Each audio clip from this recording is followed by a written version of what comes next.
When my daughter-in-law Jessica told me I was taking up too much space in my own home, I never imagined those words would lead to the most dramatic family upheaval we'd ever experienced. What started as a simple comment about storage space in the garage became the catalyst that changed everything between us forever. I'd love to know which corner of the globe you're watching from, and if this story speaks to you, make sure to subscribe. Tomorrow's video is one you absolutely can't miss. The morning everything began to unravel like any other Tuesday in our suburban Phoenix home. I was in the kitchen making my usual breakfast of scrambled eggs and toast when I heard the familiar sound of Jessica's heels clicking against the hardwood floor. She appeared in the doorway wearing her navy business suit, the one she always wore for important client meetings at the marketing firm where she worked as an account executive. "Margaret, we need to talk," she said, setting her coffee mug down on the granite countertop with more force than necessary. The sharp clink echoed through the kitchen, and I immediately sensed tension in her voice. I turned from the stove, spatula still in hand, and studied her face. Jessica had always been direct, even when she first started dating my son Daniel 5 years ago. It was one of the qualities I initially admired about her.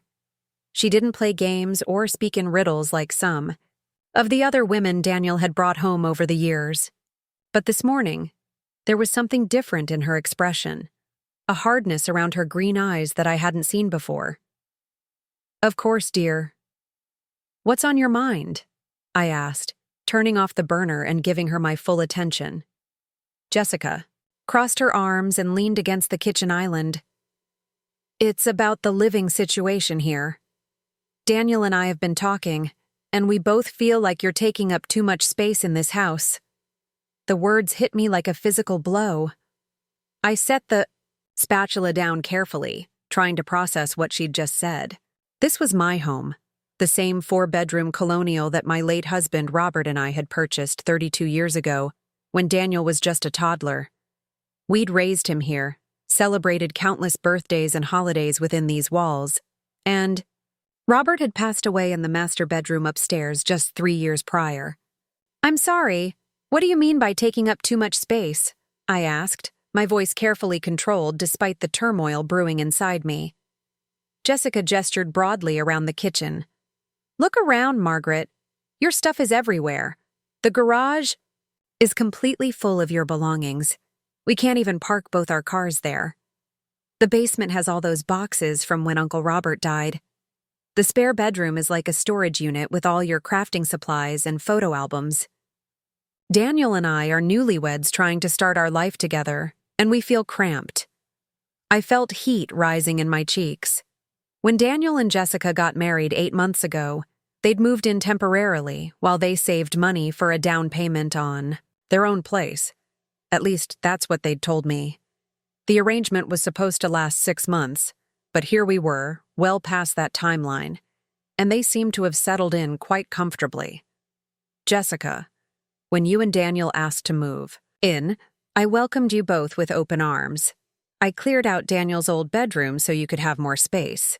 I gave you full access to the kitchen, the living areas, everything. I never made you feel unwelcome." "That's not the point," Jessica interrupted, her voice rising slightly. "The point is that you're a single person taking up a 4-bedroom house, while we're a young couple trying to build our future. It doesn't make financial sense, and frankly, it's not fair to Daniel." The mention of my son's name made my heart skip. "What does Daniel say about this?" Jessica's expression softened slightly, but her resolve remained firm. "Daniel agrees with me, but he's too polite to say anything directly to you. You know how he is. He doesn't like confrontation, especially with family. But we've discussed it extensively, and we both think it would be better if you considered downsizing to a smaller place, maybe a nice apartment or a senior community." I gripped the edge of the counter, feeling the cool granite beneath my palms. At 63, I was hardly ready for a senior community, and the suggestion felt insulting. More importantly, this house held every memory I had of my life with Robert and raising Daniel. The thought of leaving it felt like losing another piece of my late husband. "Where is Daniel now?" I asked. "He left for work early this morning. He had that big presentation with the Henderson account. Daniel worked as a software engineer for a tech company downtown, and I knew the Henderson project had been consuming most of his time lately. Still, it struck me as convenient that he wasn't here for this conversation." "Jessica, I understand that newlyweds need their space, but this is my home. I'm not ready to sell it or move anywhere.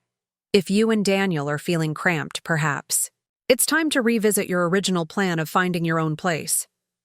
Jessica's eyes flashed with something that looked like anger mixed with frustration. "Do you have any idea how expensive rent is right now?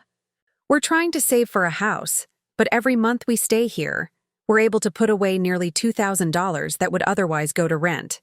We're so close to having enough for a down payment. And I'm happy that you're able to save money," I replied. "But that doesn't give you the right to make me feel unwelcome in my own home, or suggest that I should be the one to leave." The conversation was interrupted by the sound of the front door opening. My neighbor, Patricia Williams, called out from the entryway. Patricia and I had been close friends for over 20 years, and she had a standing invitation to come by for coffee most mornings after her walk around the neighborhood. "Margaret, are you in the kitchen?" Patricia's cheerful voice carried down the hallway. "Coming, Pat," I called back, grateful for the interruption. I looked at Jessica, who was clearly frustrated that our conversation was being cut short. "This isn't over," Jessica said quietly. "Daniel and I have made our decision. We think it would be best for everyone if you started looking at other living arrangements." She grabbed her purse and briefcase from the counter and headed toward the front door. I heard her exchange brief pleasantries with Patricia before the door closed behind her with a definitive thud. Patricia appeared in the kitchen doorway, her silver hair still damp with perspiration from her morning walk. She was wearing her favorite purple tracksuit and had that concerned expression she got when she sensed something was wrong. "Everything all right, dear?" Jessica seemed to be in quite a hurry, and she looked upset. I poured Patricia a cup of coffee from the pot I'd made earlier and tried to compose myself. "Just some family dynamics to work through." Patricia settled into her usual spot at the kitchen table, the same chair she'd occupied during countless morning conversations over the years. "Margaret, I've known you long enough to recognize when something's bothering you. What's going on?" I sat down across from her and found myself recounting the entire conversation with Jessica. Patricia listened without interrupting, occasionally nodding or raising an eyebrow at particularly surprising details. When I finished, she set down her coffee cup with a soft clink. "Let me make sure I understand this correctly," Patricia said, slowly. "Your daughter-in-law, who has been living in your house rent-free for 8 months, just told you that you're taking up too much space in your own home and suggested you should move out?" Hearing it summarized so bluntly made the situation sound even more outrageous. "That's essentially what happened, yes." Patricia shook her head in disbelief. "Margaret, I've watched you bend over backwards to accommodate that girl since the day she moved in. You gave up your craft room so they could have a home office. You stopped hosting your book club here because Jessica said the noise bothered her when she was working from home. You even changed your grocery shopping day because she preferred to meal prep on Sundays." I hadn't really thought about all the small concessions I'd made over the past 8 months, but Patricia was right. Each change had seemed minor at the time, just small adjustments to help everyone get along better. But looking back, I realized I'd been gradually shrinking my presence in my own home. "What are you going to do?" Patricia asked. "I honestly don't know. Part of me wants to march upstairs and start packing their belongings right now. But Daniel is my son, and I don't want to create a rift that can't be repaired." "Have you talked to Daniel directly about any of this?" I sighed, feeling the weight of the morning's revelation settling on my shoulders. "Not yet. Jessica said he agrees with her but doesn't want to confront me directly. I suppose I need to have a conversation with him when he gets home from work." Patricia reached across the table and squeezed my hand. "Margaret, you're one of the most generous people I know. But there's a difference between being generous and being taken advantage of. What Jessica said to you this morning was completely out of line. We sat in comfortable silence for a few minutes, sipping our coffee and watching the morning sun filter through the kitchen windows. The light hit the small herb garden I'd planted, outside the window, illuminating the basil and rosemary plants I'd been nurturing since spring. This kitchen had been the heart of my home for over 3 decades, and the thought of leaving it felt unbearable. You know, Patricia said thoughtfully, my cousin went through something similar with her son and daughter-in-law a few years ago. They moved in temporarily, and then started making demands about how she should live her life in her own home. What did she do? She gave them exactly what they asked for. They wanted her to be less present in her own house, so she became completely absent. She went to stay with her sister in Florida for 2 months without warning. When they realized they'd have to pay rent and utilities and buy their own groceries, they suddenly became much more appreciative of her contributions to the household. The idea was intriguing, but I wasn't sure I was ready for such a dramatic gesture. Still, Patricia's story made me realize that I'd been so focused on keeping the peace that I hadn't considered what my actual options were. After Patricia left, I spent the rest of the morning wandering through the house, seeing it with new eyes. In the living room, I noticed how Jessica had gradually rearranged the furniture to her liking, moving my favorite reading chair to a corner where it no longer had the best view of the garden. A lot of love and effort went into bringing this story to life. If you're enjoying it, we'd be so grateful if you'd subscribe to our channel. Now, back to where we left off. In the bathroom, her skincare products had taken over most of the counter space, leaving me with just a small corner for my own items. The garage, which Jessica had specifically mentioned, told its own story. My belongings, tools that had belonged to Robert, Christmas decorations, camping equipment from family trips, boxes of Daniel's childhood memorabilia, were all neatly organized along the walls. But Jessica was right that there wasn't room for 2 cars. However, I'd been parking in the driveway for months without complaint, never once suggesting that my car deserved garage space over theirs. By lunchtime, I'd worked myself into a state of righteous indignation. I made myself a sandwich and called my sister Helen, who lived about an hour away in Tucson. Helen had always been the more direct of the 2 of us, and I knew she'd give me honest advice without sugarcoating her opinions. She said, "What?" Helen's voice rose an octave when I explained the morning's events. "Margaret, please tell me you told that girl exactly where she could stick her opinion about your living arrangements." I was polite but firm, I said, though even as I spoke the words, I wondered if I'd been firm enough. Polite but firm isn't going to cut it here, sis. This Jessica character has clearly gotten too comfortable thinking she can run your household. And where was Daniel during all this? At work. Jessica said he agrees with her but doesn't want to confront me directly. Helen made a disgusted noise. That boy needs to grow a spine. You raised him better than that. I don't know what to do, Helen. I love Daniel, and I want him to be happy in his marriage. But I also can't let Jessica push me around in my own home. You know what you need to do? You need to remind them both that you're doing them a favor, not the other way around. How much money have they saved by living with you rent-free? I did some quick calculations in my head. Probably close to $16,000, maybe more when you factor in utilities and groceries. $16,000. And she has the nerve to complain about your stuff taking up space? Margaret, you need to set some boundaries here, and you need to do it now before this gets any worse. After hanging up with Helen, I felt more resolved but also more conflicted. The last thing I wanted was to damage my relationship with Daniel, but Jessica's attitude this morning had crossed a line that couldn't be uncrossed. I decided to spend the afternoon doing something I hadn't done in months. I went through the house and put things back the way I liked them. I moved my reading chair back to its spot by the window. I cleared some space in the bathroom for my things. I even brought a few of my favorite decorative items out of storage and placed them around the living room. It felt good to reclaim small pieces of my own space, but it also felt rebellious in a way that shouldn't have been necessary in my own home. As I worked, I found myself thinking about Robert and what he would have said about the situation. He'd always been protective of our home and our family, but he'd also been diplomatic in handling conflicts.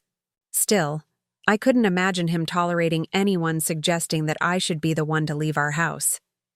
By the time Daniel's car pulled into the driveway at 6:30 that evening, I'd made a decision about how I wanted to handle the conversation. I wasn't going to be confrontational, but I wasn't going to let Jessica's comments slide either. Daniel needed to know exactly what his wife had said to me and how it had made me feel. I heard the front door open and Daniel's familiar voice calling out that he was home. Jessica's car wasn't in the driveway, which meant she was working late or had gone somewhere after work. Part of me was relieved that I'd have a chance to talk to Daniel alone.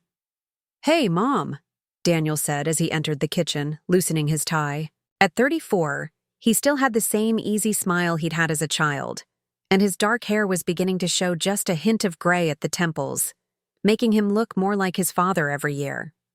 "How was your presentation?" I asked, setting aside the conversation I needed to have for just a moment. "It went really well, actually. I think we landed the Henderson account." His enthusiasm was genuine, and I felt proud of his success despite the tension that had been building all day. "That's wonderful, honey. I'm proud of you."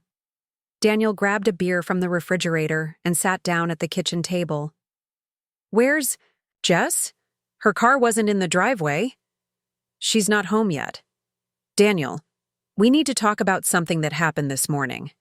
Something in my tone must have alerted him because his expression grew more serious. "What's going on?" I took a deep breath and chose my words carefully. "Jessica and I had a conversation this morning about the living arrangement here. She told me that she and you both feel I'm taking up too much space in the house and suggested that I should consider moving to a smaller place." Daniel set down his beer and ran a hand through his hair, a gesture I recognized from his childhood whenever he was uncomfortable or trying to avoid a difficult conversation. "Mom, I think there might have been a misunderstanding." "Was there?" I interrupted gently. "Because Jessica was very clear about what she meant. She mentioned the garage, the basement, the spare bedroom, and said it wasn't fair to you for me to have so much space as a single person." Daniel was quiet for a long moment, staring at his hands. When he finally looked up, I could see conflict in his eyes. "Mom, Jess and I have talked about the space situation, but I never said you should move out. I would never say that." "But you do feel like I'm taking up too much space." Another pause. "It's not that you're taking up too much space. It's just, this house is really big for one person, and Jess and I are trying to save money and start our family. Sometimes it feels like we're all kind of on top of each other." The phrase, "start our family," caught my attention. "Are you and Jessica trying to have children?" "We're thinking about it. And if we do, we'd need more space. The nursery would probably go in what's currently your craft room." I felt another piece of the puzzle clicking into place. This wasn't just about storage space or feeling cramped. Jessica was thinking long-term, envisioning a future where they would need even more of my house, and I was increasingly seen as an obstacle to those plans. "Daniel, when you and Jessica moved in, you told me it would be for 6 months while you saved for a down payment. It's been 8 months, and now you're talking about needing space for children. What's the real timeline here?" Daniel shifted uncomfortably in his chair. "The housing market is crazy right now, Mom. Prices keep going up, and we need more time to save. And yes, if we're going to have kids in the next year or two, it would be nice to not have to move them right away." "So you're asking me to give up my home so you can raise your family here?" "I'm not asking you to give up anything," Daniel said quickly. "But Mom, you rattling around in this big house by yourself doesn't make a lot of practical sense. You could get a nice condo somewhere, maybe closer to Aunt Helen, and not have to worry about maintenance and yard work and all the responsibilities that come with a house this size." I stared at my son, wondering when he'd started seeing me as someone who needed to be managed rather than respected. "Daniel, I'm 63 years old, not 93. I'm perfectly capable of maintaining this house, and I'm not ready to downsize my life just because it would be convenient for you and Jessica. That's not what I meant, isn't it? I stood up from the table, feeling a surge of anger that I'd been suppressing all day. Your wife told me this morning that I was taking up too much space in my own home. She suggested I move to a senior community. She made me feel like a burden in the house where I've lived for 32 years. Where I raised you where your father died, and now you're sitting here telling me it would be more practical for me to move out so you two can have more room to start your family. Daniel's face flushed. Mom, I think you're overreacting. Nobody said you were a burden. Then what would? You call it, Daniel? Because from where I'm sitting, it sounds like your wife has decided that this house would serve her purposes better without me in it, and you're going along with her plan. We stared at each other across the kitchen table, and for the first time in years, I felt like I was seeing my son clearly. He wasn't the diplomatic peacekeeper I'd thought he was. He was conflict avoidant to the point where he'd let his wife say things to me that he didn't have the courage to say himself. The sound of Jessica's key in the front door broke the tension between us. Within moments, she appeared in the kitchen doorway, still wearing her business suit, but looking tired from her long day. How did the Henderson presentation go? She asked Daniel, kissing him on the cheek before noticing the atmosphere in the room. What's wrong? You both look upset. Mom and I were just discussing the conversation you had with her this morning, Daniel said carefully. Jessica's expression immediately became guarded. I see. And what did you tell her? I told her that nobody wants her to move out, but that we have talked about the space situation. Jessica sat down at the table and looked directly at me. Margaret, I hope you understand that I wasn't trying to be hurtful this morning. I was just being practical about our living situation. Practical, I repeated. Is that what you call telling someone they take up too much space in their own home? That's not exactly what I said. It's exactly what you said, Jessica. I may be older than you, but my memory is just fine. The kitchen fell silent except for the hum of the refrigerator and the distant sound of traffic from the main road. I looked at Daniel and Jessica sitting together at my kitchen table, united in their vision of a future that apparently didn't include me. And something inside me shifted. You know what? I said, my voice surprisingly calm. You're absolutely right, Jessica. I am taking up too much space, and I think it's time I do something about that. The next morning, I woke up with a clarity I hadn't felt in months. While Daniel and Jessica were still sleeping, I made my coffee and sat at the kitchen table with a notepad, writing down everything I contributed to the household that they seemed to take for granted. The list was longer than I'd expected. I paid the mortgage, property taxes, and homeowner's insurance, about $2,800 per month. Utilities averaged another $400. I'd been buying groceries for all three of us, roughly $600 monthly. I handled lawn maintenance, house cleaning, and had even been doing Jessica's laundry along with my own when she complained about not having time. By my calculations, Daniel and Jessica were saving close to $4,000 per month by living with me, not the $2,000 Jessica had mentioned. Over 8 months, that was $32,000 in savings, plus the countless hours of unpaid domestic labor I'd been providing. When Jessica appeared in the kitchen at 7:30, dressed in her gray pantsuit and scrolling through her phone, I was ready. Good. Morning, Jessica. I've been thinking about our conversation yesterday. She looked up from her phone with a wary expression. Oh? You mentioned that I take up too much space, and you're right. I've decided to give you exactly what you want. Jessica set down her phone, suddenly giving me her full attention. What do you mean? I'm going to free up all the space you feel I'm occupying inappropriately. I slid the notepad across the table. I've calculated what it actually costs to maintain this household. Since you think I should minimize my presence here, I think you and Daniel should start taking full responsibility for the expenses. Jessica picked up the notepad and her eyes widened as she scanned the numbers. Margaret, What are you saying exactly? I'm saying that starting next week, you and Daniel will need to take over the mortgage payment, utilities, groceries, and household maintenance. I'll be scaling back my involvement in running this house to match the amount of space you think I should occupy. You can't be serious. I'm completely serious. You said this house is too big for one person, so clearly it should be managed by the two people who think they need more room to grow their family. Jessica's face had gone pale. We can't afford to pay the full mortgage right now. That's why we're living here, to save money. Then perhaps you should have thought about that before suggesting I was the problem with our living arrangement.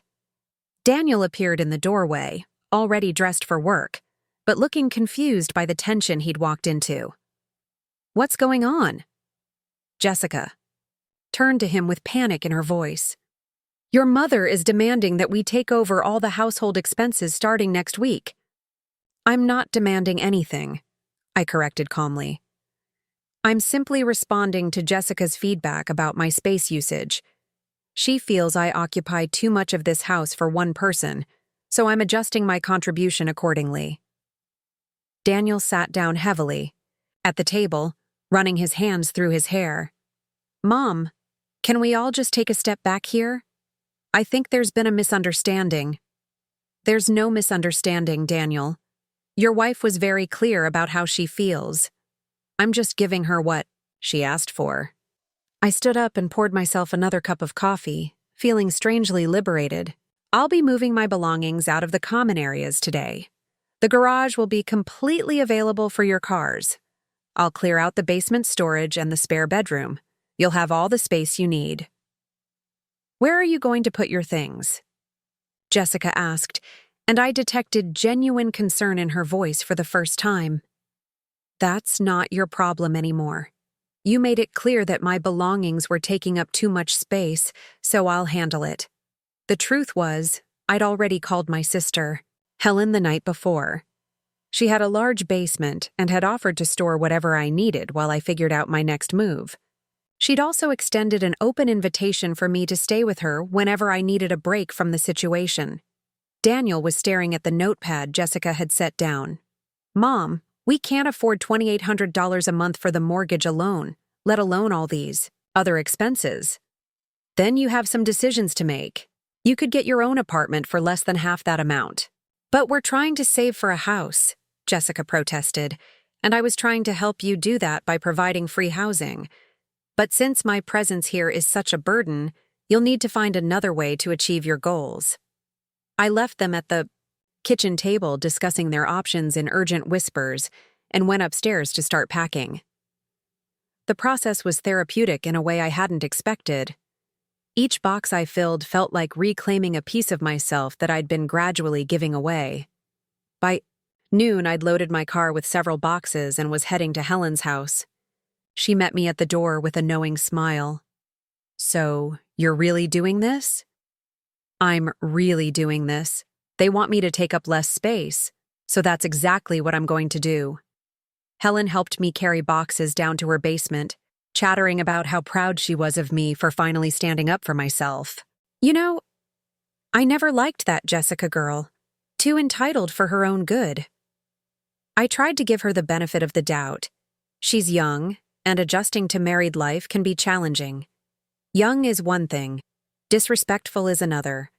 Telling you to move out of your own house? The audacity. That evening, I returned home to find Daniel waiting for me in the living room. Jessica's car wasn't in the driveway. Where's Jessica? I asked. She went to her mother's house to cool off. Mom, we need to talk about this situation. I sat down in my reading chair, which I'd moved back to its proper position by the window. What would you like to discuss? You can't seriously expect us to take over the mortgage payment. You know we don't have that kind of money right now. Daniel, I'm not expecting anything. I'm simply no longer subsidizing your savings account while being made to feel unwelcome in my own home. Nobody said you were unwelcome. Your wife did, and you agreed with her. Daniel was quiet for a long moment. Maybe Jess could have been more diplomatic about how she brought up the space issue. More diplomatic? Daniel, she told me I was taking up too much space in my own house and suggested I move to a senior community. How exactly should she have been more diplomatic about that? I don't know, but this scorched earth approach isn't solving anything. Scorched earth? I laughed, but there was no humor in it. I'm giving you exactly what you asked for. More space. Fewer of my belongings cluttering up your living area. The only difference is that you'll need to pay for the privilege. We can't afford it, and you know that. Then you need to make different choices. You could find an apartment, extend your timeline for buying a house, or Jessica could apologize for her behavior, and we could renegotiate our arrangement. She's not going to apologize. She thinks she was just being honest about a practical problem. Then you have your answer. Daniel left the next morning without saying goodbye, and Jessica didn't come home that night. I spent the day continuing to pack and rearrange the house, methodically removing every trace of my presence from the common areas. Patricia stopped by in the afternoon and found me in the garage, sorting through Robert's old tools. "My goodness, Margaret, what's all this?" "Spring cleaning," I said simply.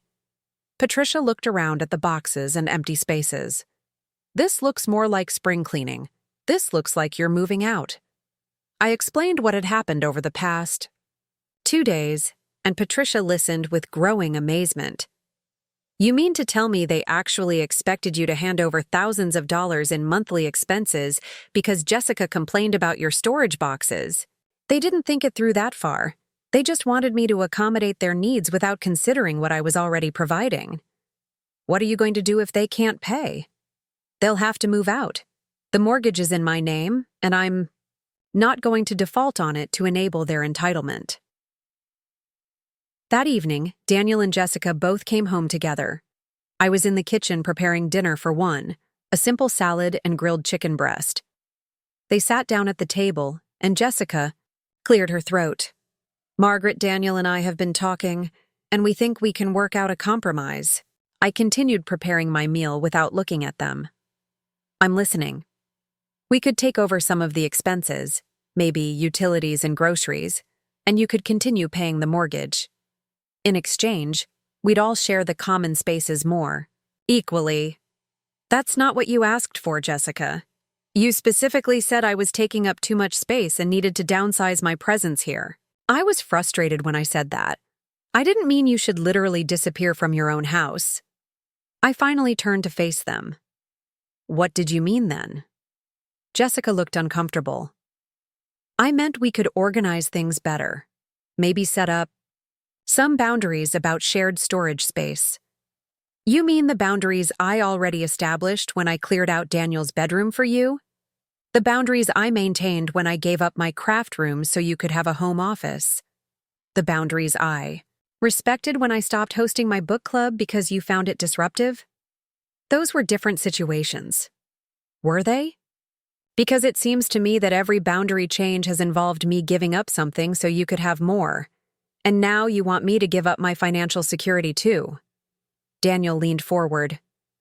"Mom, we're not asking you to give up your financial security.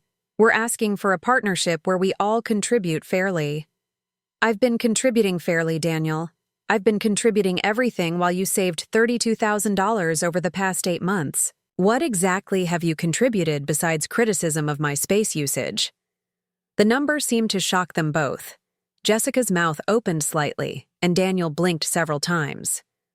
$32,000? Daniel repeated. "Mortgage, taxes, insurance, utilities, groceries, lawn care, house cleaning, laundry services. Yes, $32,000, plus hundreds of hours of unpaid labor." Jessica and Daniel exchanged glances, and I could see them doing mental calculations. "We didn't realize it was that much," Jessica said quietly. "Of course you didn't. You were too busy focusing on how my belongings were inconveniencing you to notice what I was actually providing." I sat down at the table with my dinner. "Here's what's going to happen. You have until the end of the week to decide whether you're taking over the full household expenses or finding alternative housing." I'm not negotiating a partial compromise where I continue subsidizing your lifestyle while being treated as a problem to be managed. And if we can't afford the full expenses, Daniel asked, then you move out, and I go back to living peacefully in my own home without being made to feel guilty about taking up space in it. Jessica's eyes filled with tears. Margaret, I never meant to make you feel that way. I was just stressed about our future and worried about money and space for potential children. Your stress doesn't justify making me feel unwelcome in my own home, Jessica, and your financial planning is not my responsibility to solve. What if we paid you rent instead? A reasonable amount that would help with expenses but wouldn't be the full mortgage? I considered this for a moment. How much rent? Maybe $1,500 a month? Daniel suggested. $1,500 for a master bedroom, home office, full kitchen and living room access, utilities and grocery service? I shook my head. You couldn't rent a studio apartment in Phoenix for $1,500. What would you consider fair? Jessica asked. $2,500 a month, plus you handle your own groceries and laundry. And you apologize for suggesting I should move out of my own house. They sat in stunned silence. $2,500 was still significantly less than they'd pay for their own place, but it was apparently more than they'd expected to contribute. We need to think about it, Daniel finally said. You have until Friday. Over the next 3 days, Daniel and Jessica had multiple whispered conversations that stopped whenever I entered a room. Jessica's mother called twice, and I could hear Jessica crying during at least one of those calls. Daniel came home late from work 2 nights in a row, avoiding the house while they figured out their decision. On Thursday evening, I was reading in the living room when they both sat down across from me with serious expressions. We've decided we can't afford to pay $2,500 a month in rent, Daniel said. I nodded, unsurprised. When will you be moving out? We're going to look at apartments this weekend. Hopefully we can find something and be out by the end of next month. That's fine. Take your time to find something suitable. Jessica spoke for the first time in the conversation. Margaret, I owe you an apology. I was completely out of line when I suggested you should move. This is your house, and you've been incredibly generous to let us stay here. I let my anxiety about our future make me forget how grateful I should be. It was the first genuine apology she'd offered, and I appreciated it even though it had taken them losing their free housing to prompt it. I accept your apology, Jessica. I understand that young couples face financial pressures, but that doesn't excuse treating family members as obstacles to your goals. We know that now, Daniel said. And Mom, we're grateful for everything you've done for us. We should have been more appreciative instead of complaining about storage space. Lesson learned, I hope. That weekend, they began apartment hunting with new urgency. The reality of Phoenix rental prices was apparently quite sobering. Daniel came home from the first day of searching looking shell-shocked. Everything decent is at least $2,000 a month, and most places want first and last month's rent plus a security deposit up front. Welcome to the housing market you were in such a hurry to navigate independently, I said, not unkindly. By Sunday evening, they'd found a 2-bedroom apartment in Tempe for $2,200 per month. With deposits and fees, they'd need nearly $7,000 to move in, which would significantly impact their house-buying savings. As I watched them fill out rental applications at the kitchen table, I felt a mixture of satisfaction and sadness. Satisfaction that they were finally taking responsibility for their own housing costs, but sadness that it had taken such a dramatic confrontation to get to this point. The apartment is nice, Jessica said, looking up from the paperwork. It has a small patio, and the kitchen is updated. I'm sure you'll be very happy there, I replied, and I meant it. Despite everything that had happened, I wanted Daniel and Jessica to succeed in their marriage and their financial goals. I just wasn't willing to sacrifice my own comfort and dignity to make it easier for them. The next morning, Jessica left for work without our usual kitchen encounter, but she paused at the door to look back at me. "Margaret, I know I have no right to ask this, but would you be willing to give us a reference for the apartment application? They want to speak to our current landlord." I looked at her for a long moment. "Of course. Give them my number." Her relief was visible. "Thank you. And Margaret, I really am sorry about how I handled everything." "I know you are, Jessica, and I hope this experience helps you approach future challenges with more consideration for everyone involved." After she left, I sat in my quiet kitchen and realized that for the first time in months, I felt completely at peace in my own home. 3 weeks later, on a Saturday morning that felt surprisingly normal, I was watering my herb garden when Daniel's truck pulled into the driveway, followed by a U-Haul trailer. Jessica sat in the passenger seat, staring straight ahead through the windshield with an expression I couldn't quite read. Their apartment application had been approved faster than expected, and they'd managed to secure a move-in date 2 weeks earlier than originally planned. The past few days had been a whirlwind of packing boxes, furniture shopping for items they'd need in their new place, and awkward conversations about logistics. "Morning, Mom," Daniel called out as he hopped down from the truck. He was wearing old jeans and a faded college t-shirt, the same outfit he'd worn for every major move since he was 18. "Good morning, honey. Beautiful day for moving." Jessica emerged from the truck and gave me a tentative smile. "Hi, Margaret. We really appreciate you letting us take our time with this." Over the past week, something had shifted between Jessica and me. Not quite friendship, but a mutual respect that hadn't existed before. She'd started asking my opinion on apartment furnishing decisions and had even sought my advice about setting up their new kitchen. It was as if removing the financial tension had allowed us to interact as equals for the first time. "Have you had breakfast? I made extra coffee and there are muffins on the counter." "That would be great, actually," Daniel said, already heading toward the house. "We've been up since 5 getting the truck." As we sat around the kitchen table one last time as housemates, I found myself feeling unexpectedly nostalgic. Despite all the conflict, there had been good moments too. Movie nights when Jessica would make her famous popcorn, Sunday morning, pancake breakfasts, even the occasional political debate that ended in laughter rather than argument. "I'm going to miss our morning coffee talks," Jessica said, echoing my thoughts. "Even the ones where we disagreed about everything?" "You're only 20 minutes away," I reminded her. "Coffee talks can continue if you'd like." Her face brightened. "I'd like that very much." Daniel's friend Marcus arrived with his girlfriend Tanya to help with the heavy furniture. I'd known Marcus since he and Daniel were roommates in college, and Tanya had become part of our extended family circle over the past 2 years. "Mrs. Henderson," Marcus greeted me with his usual enthusiastic hug. "How are you holding up with these two finally flying the coop?" "I think I'll manage," I said with a laugh. Tanya pulled me aside while the others were loading boxes. "Can I just say how much I respect what you did?" Standing up for yourself like that took serious courage. "You heard about our drama?" Daniel told Marcus, and Marcus told me. Honestly, I was proud of you. Jessica needed that reality check, and Daniel needed to stop avoiding difficult conversations. I watched through the window as Jessica directed the loading of their bedroom furniture, her organizational skills on full display. She's a good person, she just needed to learn some boundaries.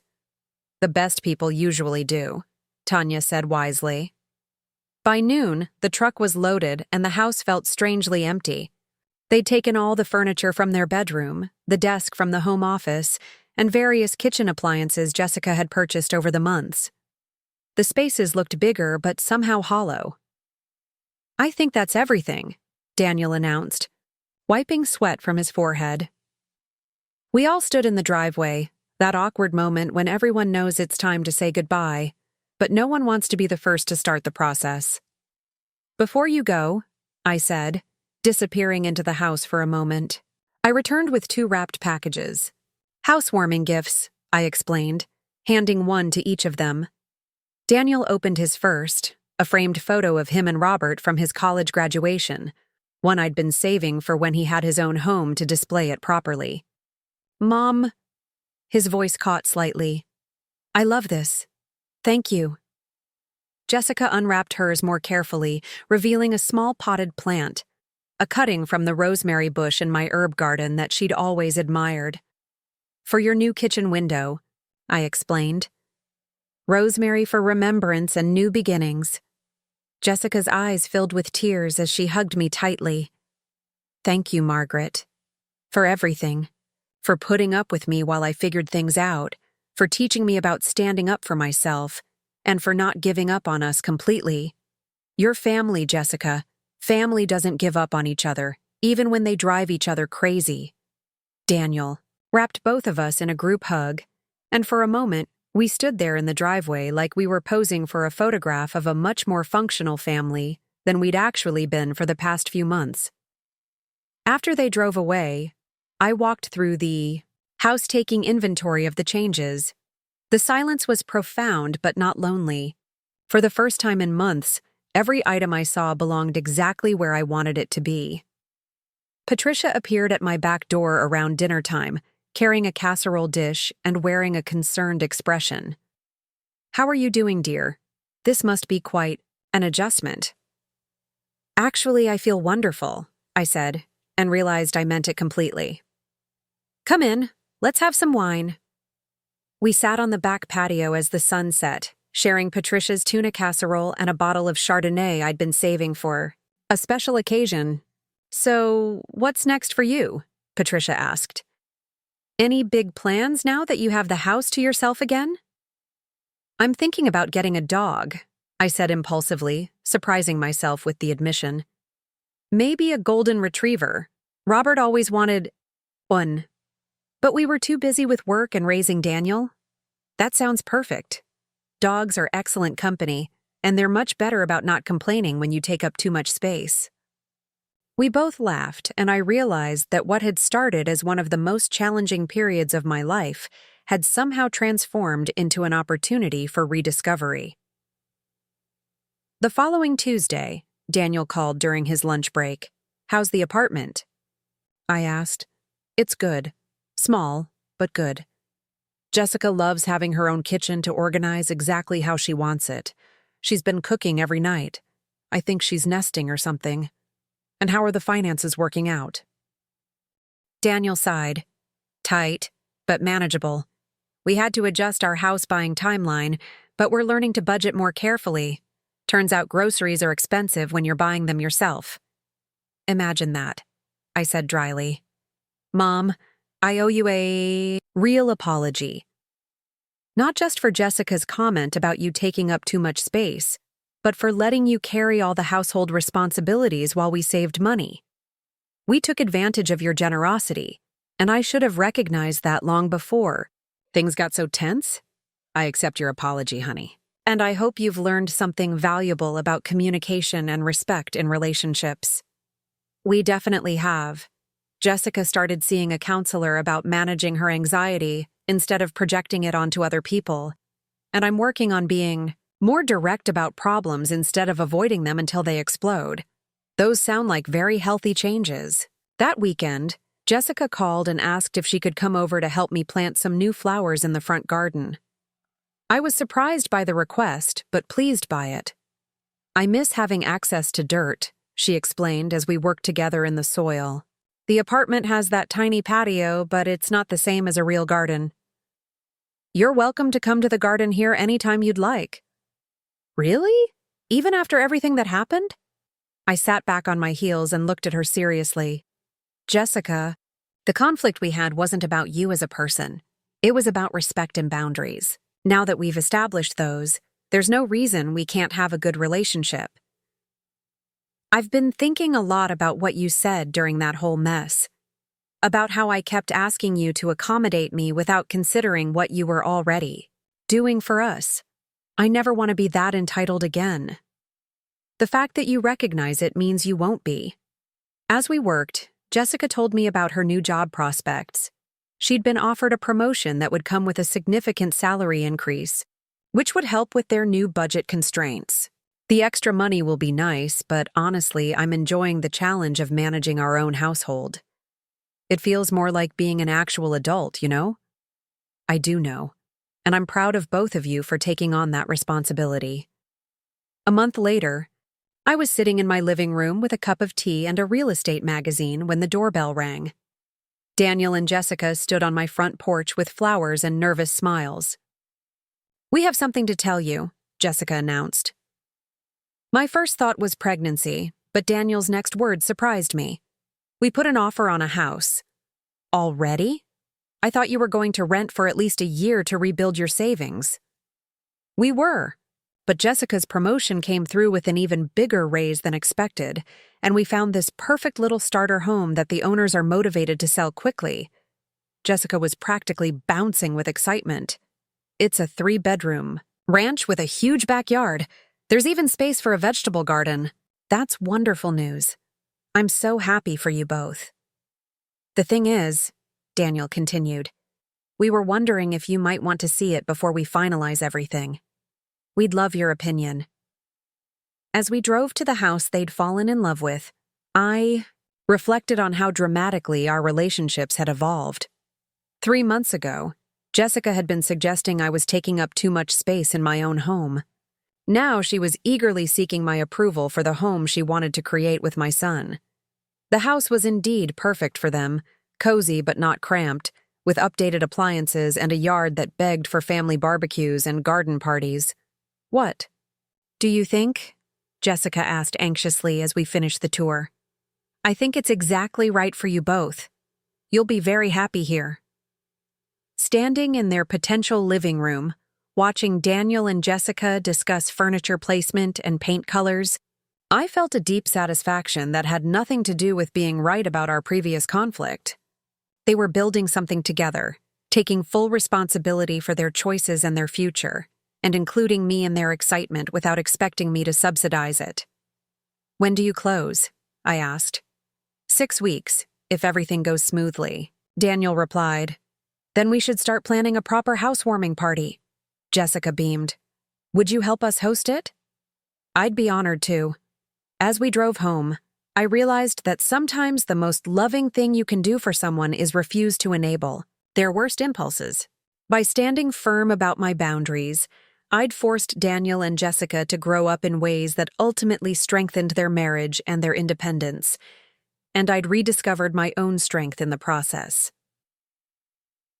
6 months after Daniel and Jessica moved into their new house, I found myself standing in my driveway at 7 in the morning, loading camping gear into my SUV.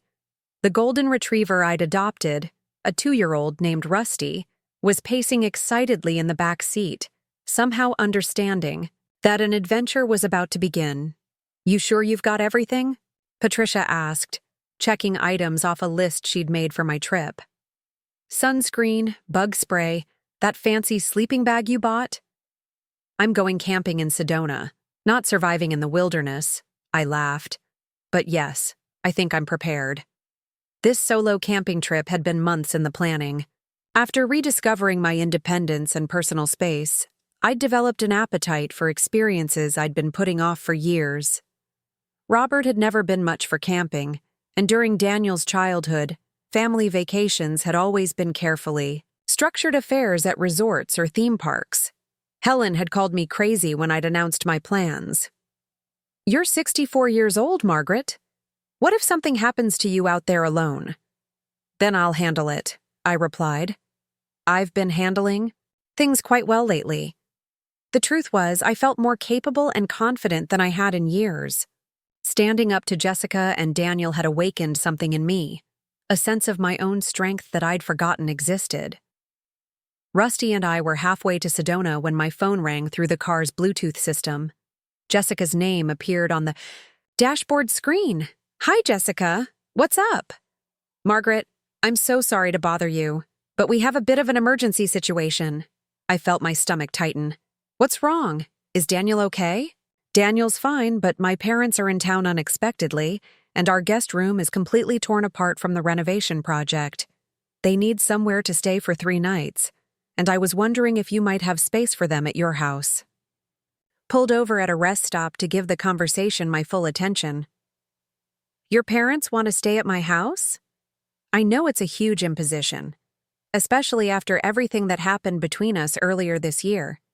But they're supposed to be here for my dad's doctor's appointment, and every hotel in Phoenix is booked because of some convention. This was an interesting development. Jessica's parents, Robert and Linda Morrison, had been polite but distant during the few times I'd met them. They'd clearly heard Jessica's side of our living arrangement conflict and had seemed to view me as the unreasonable obstacle to their daughter's happiness. Have you explained to them what happened between us? About the space issue and your moving out? Jessica was quiet for a moment. I told them we decided to get our own place, but I didn't go into all the details. Margaret, I'm embarrassed about how I handled things back then. I don't really want to rehash it all with my parents.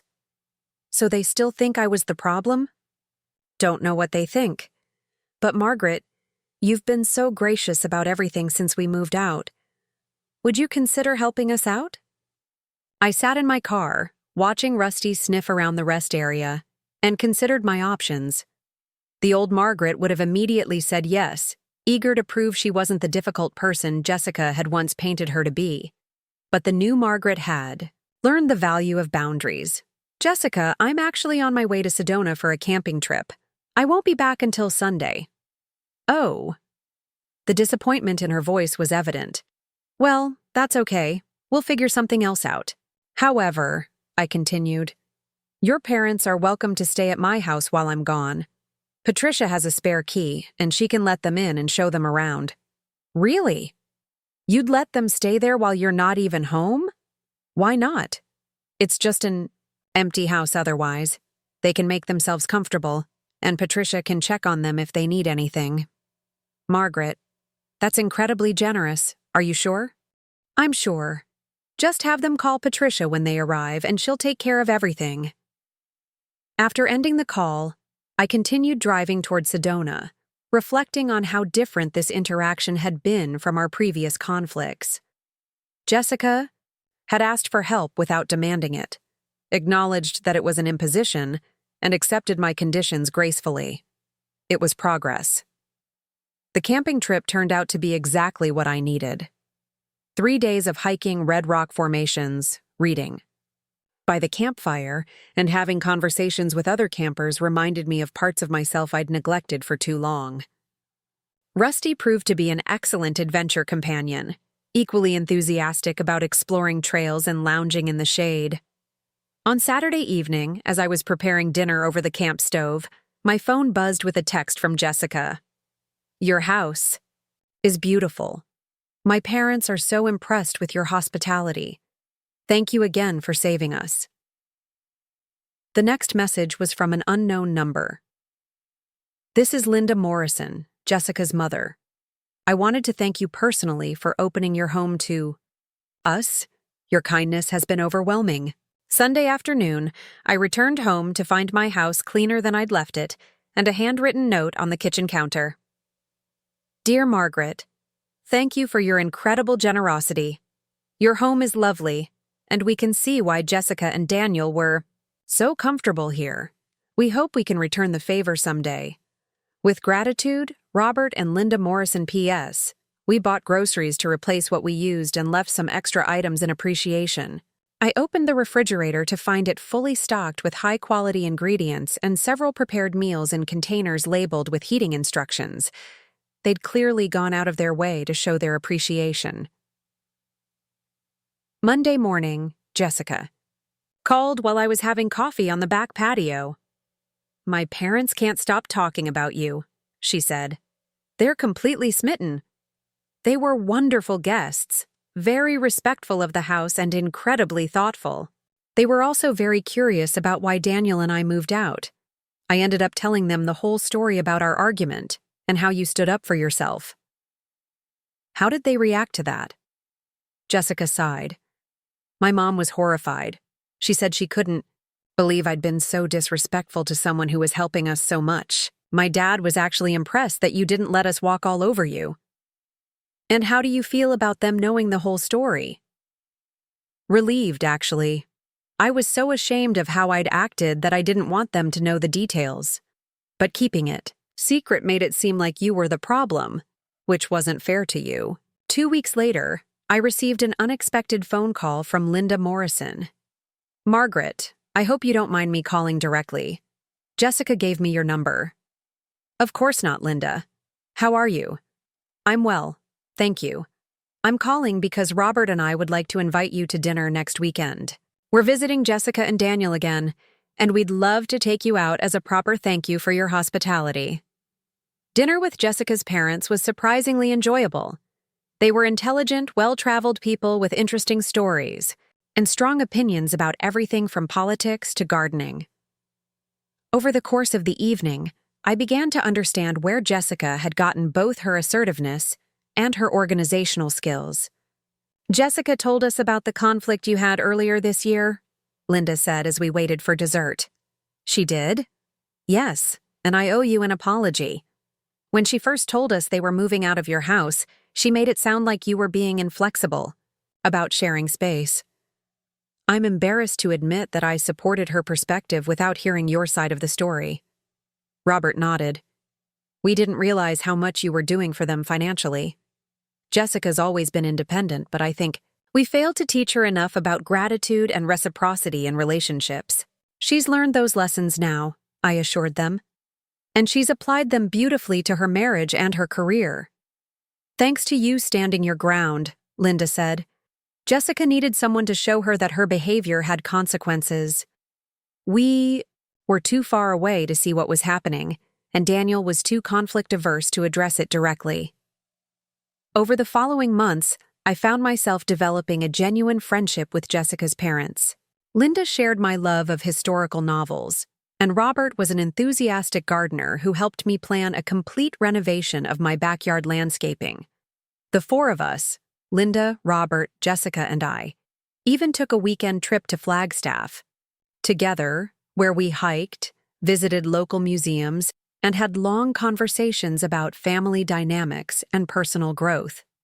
"You know," Jessica said on our last evening there, as we sat around the hotel fireplace, "I never expected that our big argument would lead to this." "What do you mean?" "I mean all of us sitting here together like this. When you told me I couldn't have things both ways, free housing and no accountability, I thought you were being vindictive. But you were actually showing me how to have real relationships based on mutual respect." Linda smiled at her daughter. "Margaret gave you a gift, even though it didn't feel like one at the time." "The best gifts rarely do," I said. Later that night, alone in my hotel room, I reflected on the unexpected turns my life had taken since that morning when Jessica told me I was taking up too much space. What had started as a painful conflict had evolved into stronger family relationships, new friendships, personal adventures, and a deeper understanding of my own worth. I'd learned that sometimes the most loving thing you can do is refuse to enable someone's worst impulses. By standing firm about my boundaries, I'd forced everyone involved to grow in ways that ultimately strengthened all our relationships. And perhaps most importantly, I'd rediscovered that taking up space, physical, emotional, and psychological, wasn't something to apologize for. It was something to embrace with confidence and joy. As I drifted off to sleep, I was already planning my next adventure. Maybe a photography class, or a trip to Italy, or finally learning to play the piano. After all, I had plenty of space in my life now for new experiences, and this time, I wasn't going to let anyone convince me I was taking up too much of it.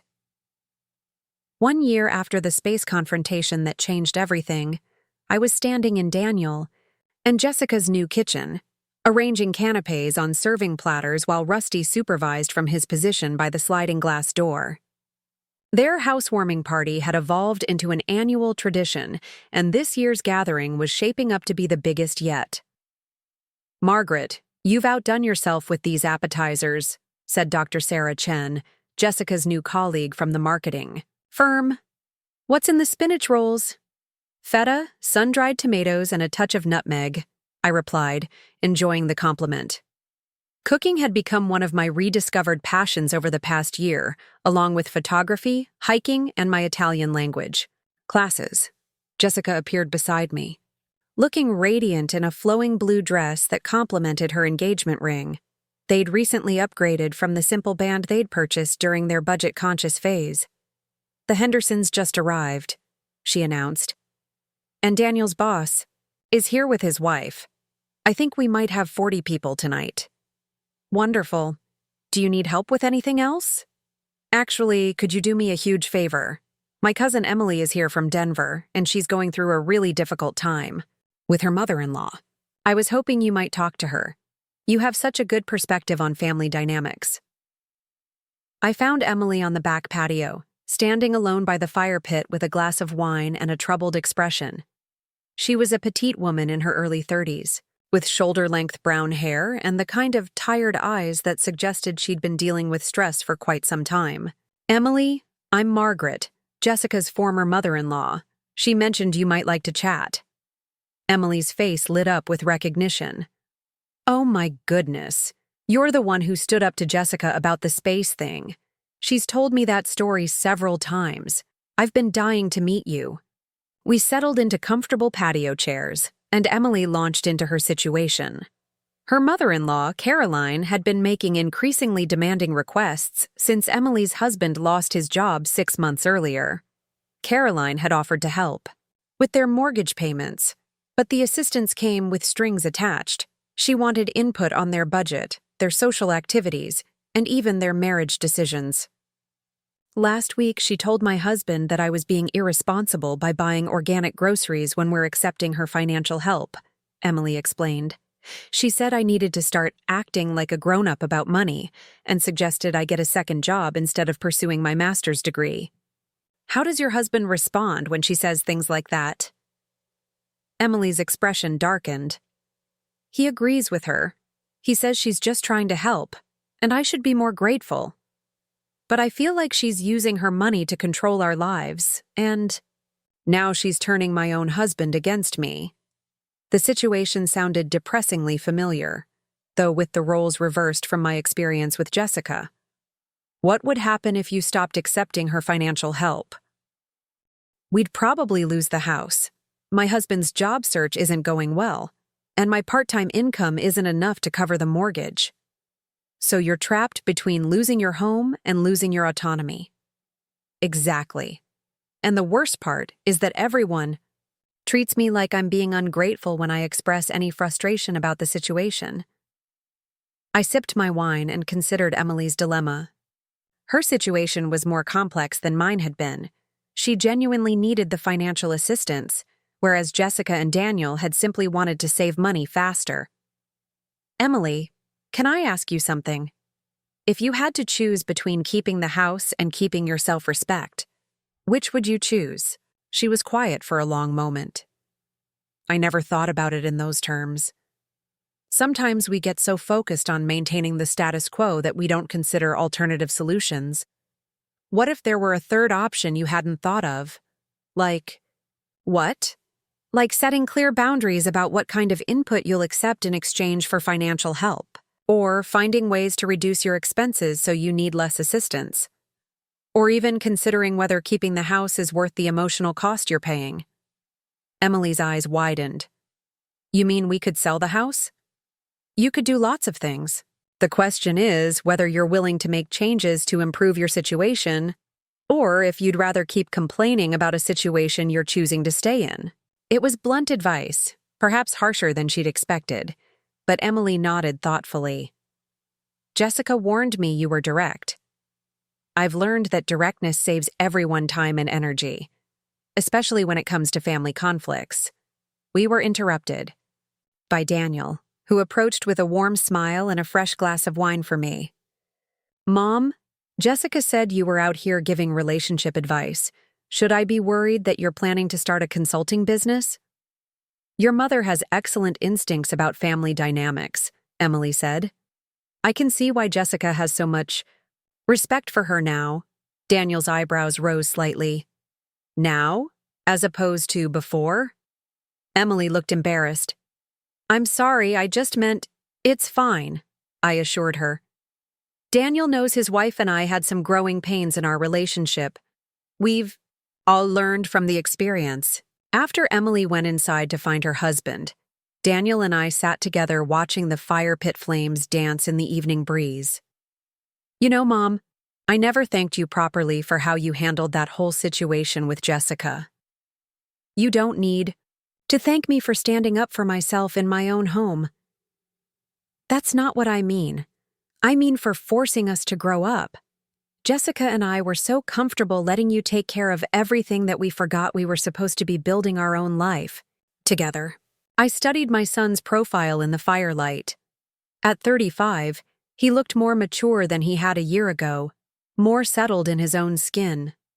How do you feel about your life now compared to then? So much better.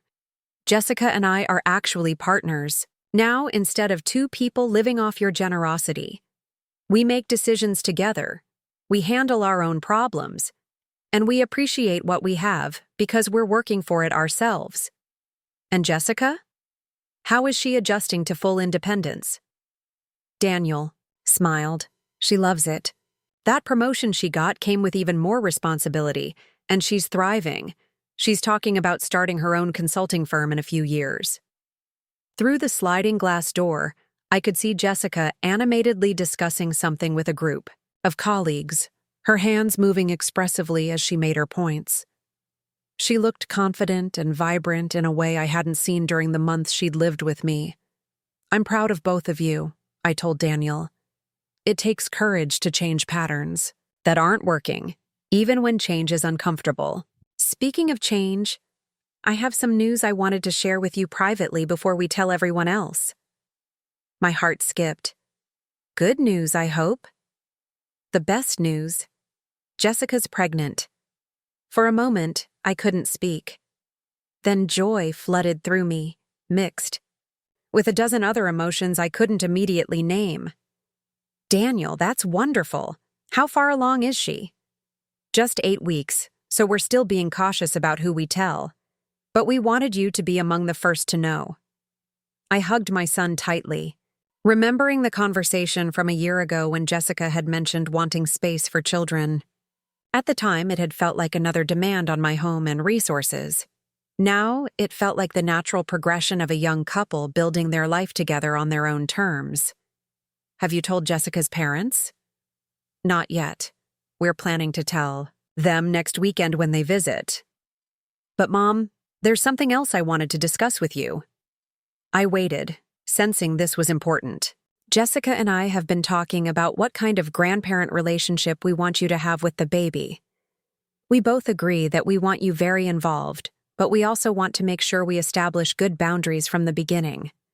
The fact that they were thinking proactively about boundaries instead of stumbling into conflicts later showed how much they'd both matured.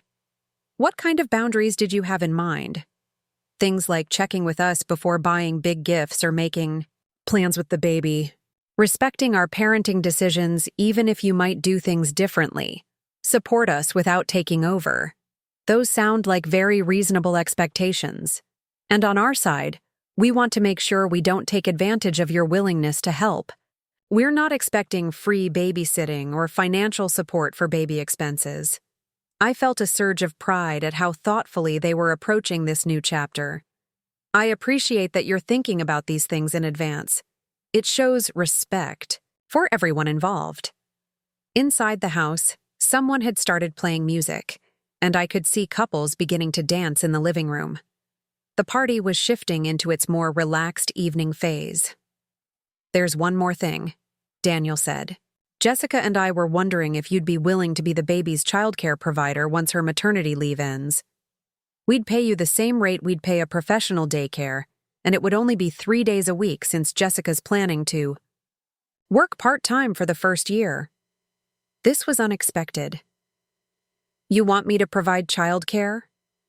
Only if you're interested. We know you're busy with your own activities now, and we don't want to assume you'd want to take on that responsibility. I considered the offer carefully. A year ago, if they'd asked me to provide free childcare, I probably would have agreed immediately without thinking about the implications. but now I understood the importance of making decisions that worked for everyone involved. I'd love to spend time with my grandchild, but let me think about the logistics. 3 days a week is a significant commitment, and I'd want to make sure I could do it justice without giving up the other activities I've started. Of course. Take your time deciding. We have several months to figure it out. As the evening wound down and guests began to leave, I found myself helping Jessica clear dishes and pack up leftover food. We worked together companionably, our movements synchronized from having done this routine many times over the past year. "Thank you for talking to my cousin Emily," Jessica said as she wrapped up the remaining spinach rolls.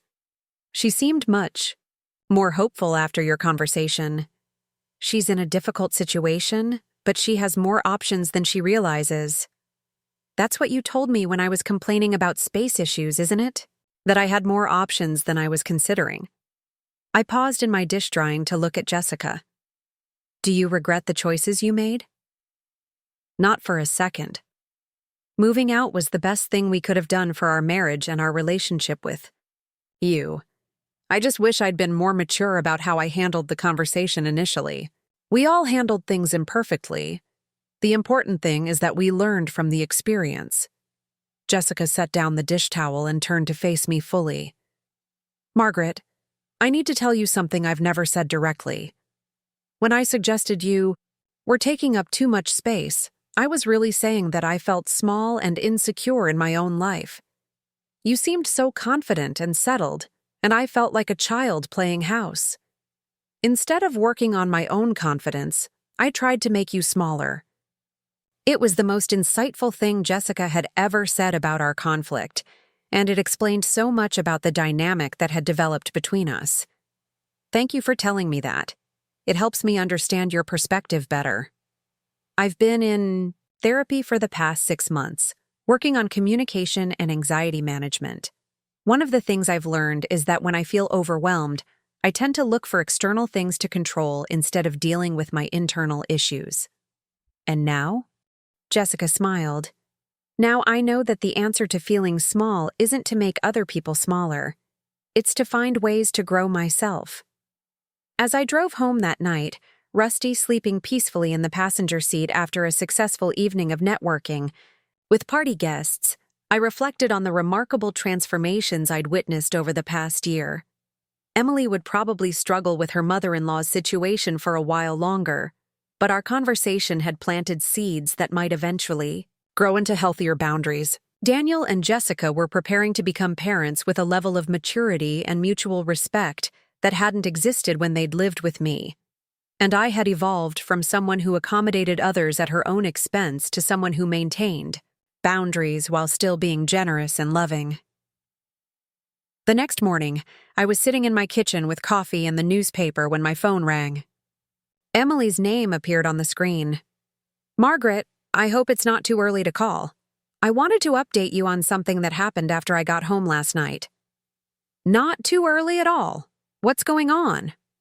I talked to my husband about our conversation, and I told him that I wanted to set some boundaries with his mother about financial help. He was resistant at first, but I explained that I wasn't trying to be ungrateful. I was trying to preserve our marriage. How did he respond to that? He finally admitted that he's been feeling uncomfortable with some of his mother's comments too, but he was afraid to say anything because we need her help so much. We ended up having the most honest conversation we've had in months. That's wonderful progress. We decided to sit down with his mother this weekend and establish some ground rules about what kind of input we'll accept in exchange for her financial assistance. And we're also going to explore refinancing options that might reduce our monthly expenses. It sounds like you're taking control of your situation instead of just reacting to it. Exactly. And Margaret, thank you for asking me what I'd choose between keeping the house and keeping my self-respect. That question changed everything for me. After ending the call, I sat in my sunny kitchen feeling grateful for the ripple effects of standing up for myself a year earlier. By refusing to let Jessica diminish my sense of worth, I'd learned lessons that I could now share with others facing similar challenges. The irony wasn't lost on me that Jessica's original complaint, that I took up too much space, had been exactly backwards. I hadn't been taking up too much space. I'd been allowing myself too little space to be fully myself. Now, a year later, I was finally taking up exactly the right amount of space in my own life, and it felt wonderful. 2 years later, I was sitting in my favorite rocking chair on the front porch, holding my 6-month-old granddaughter Sophia while watching Daniel install a new mailbox. The afternoon sun cast long shadows across the lawn, and Rusty was napping at my feet, completely unbothered by the baby's occasional squeals of delight. "Grandma Margaret," Sophia babbled, reaching for my necklace with chubby fingers. She couldn't actually say my name yet, but Jessica insisted she was trying to communicate. "That's right, sweetheart. I'm Grandma Margaret, and I take up exactly the right amount of space in your world." Daniel looked up from his work and grinned. "Are you giving her life lessons already?" It's never too early to learn about healthy boundaries. Jessica emerged from the house carrying a diaper bag and car keys. She'd maintained her part-time work schedule and seemed to have found the perfect balance between career and motherhood. "Are you sure you don't mind watching her for a few hours?" she asked, though she already knew the answer. Our childcare arrangement had worked out beautifully. 3 mornings a week at my house, which gave me regular time with Sophia while preserving my independence. "We'll be fine, won't we, princess?" I cooed at Sophia, who responded with a drooly smile. After Jessica left for her client meeting, Daniel finished with the mailbox and joined us on the porch. At 36, he'd grown into the kind of man his father would have been proud of: responsible, thoughtful, and finally comfortable with addressing conflicts directly. "Mom, Jessica and I have been talking about something, and we wanted to run it by you." "Should I be worried?" I asked, though his tone suggested good news. "Not worried, just curious about your thoughts. We're thinking about buying a bigger house in about a year. Something with a proper guest suite that would give you your own space when you visit or if you ever want to stay over with Sophia." "That sounds lovely, but you know I'm perfectly happy in my own house." "We know, but we've been thinking about the future, and we want to make sure we have the space to include you in family activities without anyone feeling cramped or imposed upon." The thoughtfulness of their planning struck me. 2 years ago, they'd complained about my belongings taking up space in my own home. Now they were proactively designing space specifically for my comfort in theirs. "I appreciate that you're thinking ahead," I said, "but I hope you're not making housing decisions based on what you think I need." "We're not. We genuinely want a bigger house for our own reasons. But having a space that's specifically yours when you're there would make family gatherings more comfortable for everyone." Sophia began fussing, and I stood to walk her around the porch.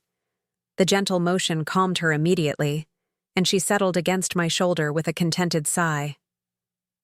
"You know," I said, "I've been thinking about making some changes to my own living situation." "What kind of changes?" "Nothing dramatic. But I've been considering converting the garage into a workshop space for my photography hobby, maybe adding a small dark room for film development." "That sounds perfect for you. Do you need help with the planning?" "Actually, I was hoping you might recommend a contractor. Someone who understands that I want to maintain the character of the house while making it more functional for my current interests." We spent the next hour discussing renovation ideas while Sophia napped in my arms. It was a peaceful afternoon, the kind of unhurried family time that had seemed impossible during the tense months when Daniel and Jessica lived with me. The next week, Patricia and I were having our usual Tuesday coffee when she brought up a topic that had been on both our minds. "Have you heard from Emily Morrison lately?" she asked. Emily had become a regular correspondent over the past year, sending updates about her evolving situation with her mother-in-law and asking for occasional advice. She called last weekend.